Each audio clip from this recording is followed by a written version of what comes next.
ba? Ayan. Hanggang doon sa gilid. So, naisip ko, magawa na lang ng tawag nito, skincare products. Sayang lang din naman.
Ito na. Dami na ng aloe vera.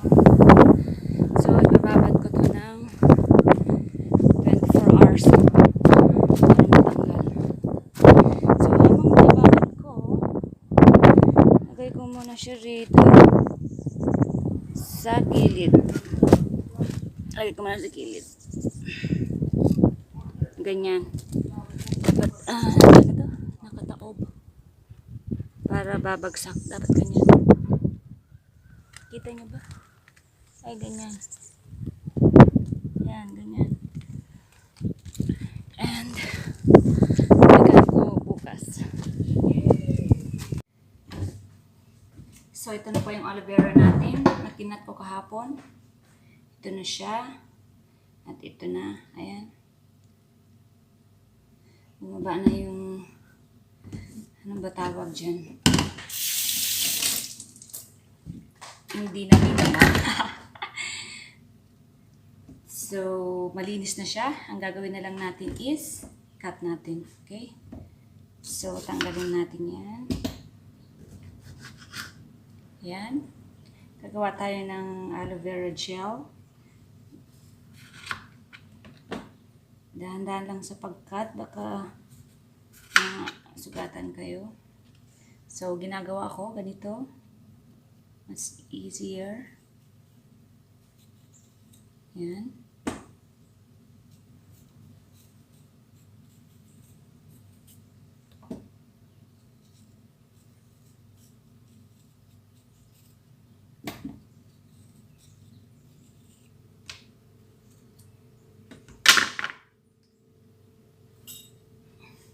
Tapos, may spoon tayo.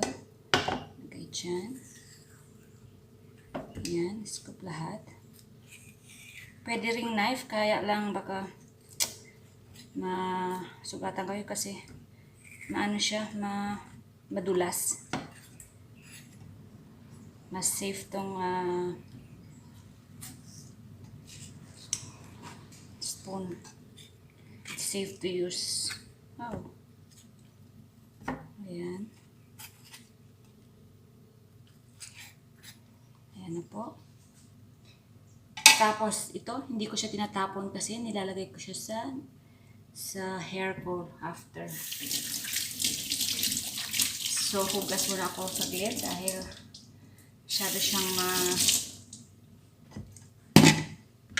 dulas. Ayan. Hanggang sa mabalatan ng lahat at maging ganito. So, yan. Tapos na lahat na balatan. And then, ito na siya. Kung wala kayong blender, pwede nyo gamitin ganito. Yung fork. And then, mash it. And then, ganun lang. Hanggang sa maging liquid na siya. Pero, ako kasi, may blender. So, bablend ko siya.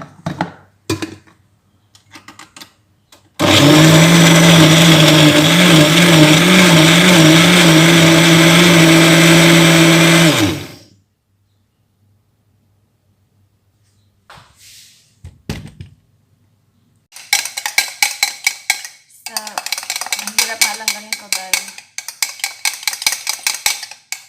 kailangan continuous ganito para makuha mo yung ganitong texture.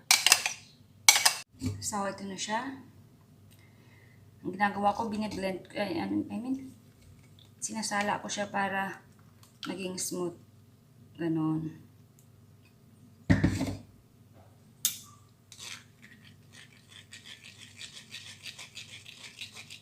Patience, patience, patience. Patience, patience, patience. Haha.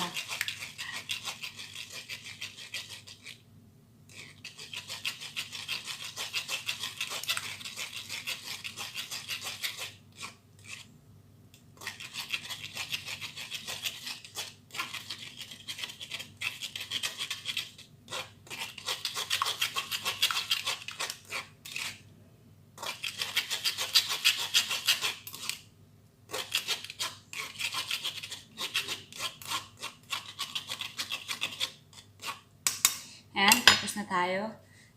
Tapos, yung mga naiwan, tulad nito, hindi ko siya tinatapon. Ilalagay ko siya sa, tag nito, sa gawing ice cube, and then pahid sa face. Ganon. So, set aside muna natin. And, after nyan, magdagdag tayo ng rose hip oil and vitamin E oil. So, ganyan na siya. Super fine ang texture, di ba? Ayan. So, mag-drop tayo dito ng 5. 1, 2, 3, 4, 5. 70,000 IU. So, dito naman, 10. Depende kung ilan ang gusto nyo. 1, 2, 3, 4, 5, 6, 7, 8, 9, 10. Yan. And then mix lang. Mix lang.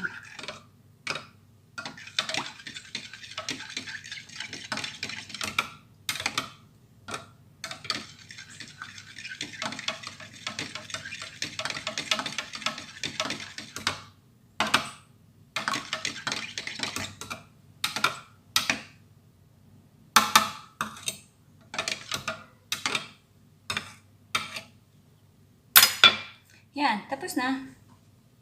Ganyan. And, meron ako dati nito. Hindi ko tinapon. So, recycled siya.